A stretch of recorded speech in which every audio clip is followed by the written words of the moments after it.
Russia, China and Iran could target UK via Irish backdoor, Thinktank warns. Britain faces a backdoor threat to its security from a Russian, Chinese and Iranian presence in the Republic of Ireland, according to a report by an influential think tank that accuses Dublin of freeloading when it comes to European. The UK should also expand its air and naval presence in Northern Ireland to counter a growing Russian threat on the UK's western flank, according to the Policy Exchange report, which is backed by two former defence secretaries, Michael Fallon and George Robertson.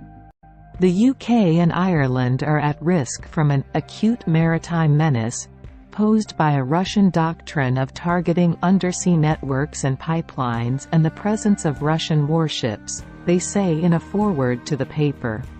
Concerns about Russian intelligence operations in Ireland and its vulnerability to cyber attack are also highlighted in the report, which cites what it describes as an inordinately large Russian diplomatic outfit in Dublin.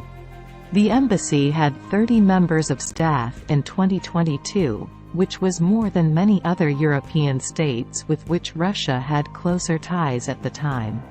Other evidence cited included Russian attempts to expand the embassy significantly, a move blocked in 2020 when the Irish government revoked planning permission on the grounds it was likely to be harmful to the security and defense of the state.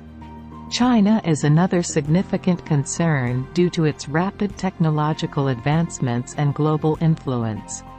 Meanwhile, Ken McCallum, the Director General of MI5, has said Iran stands out as the state that most frequently crosses into terrorism.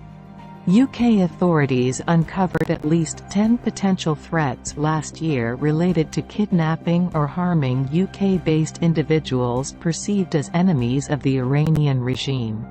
It was an unavoidable fact that Ireland had freeloaded off the investment of others who were part of NATO, said the report, which added that this home truth had been admitted last year by the then Taoiseach, Michael Martin, as a discussion about Irish neutrality deepened.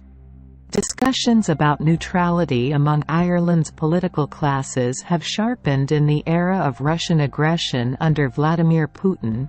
The arrival of Ukrainian refugees, incursions by Russian ships that are suspected of mapping underwater cables, and a 2021 ransomware attack by suspected Russian gangs on the health service.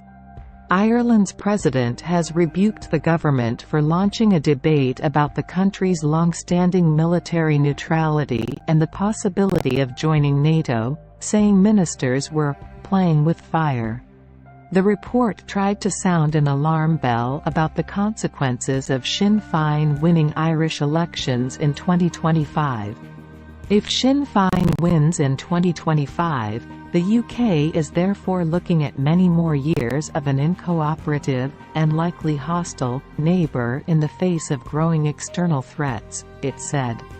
While Sinn Féin had been on the rise in the Republic and now holds the post of First Minister in Northern Ireland, it has slumped in polls south of the border. Fallon and Lord Robertson, a former NATO Secretary-General, welcomed the fact that Ireland had been reviewing its defence outlook, as Sweden and Finland have also moved away from neutrality, and called on the UK to encourage its neighbour to strengthen defences and build on a UK-Ireland defence agreement signed in 2015.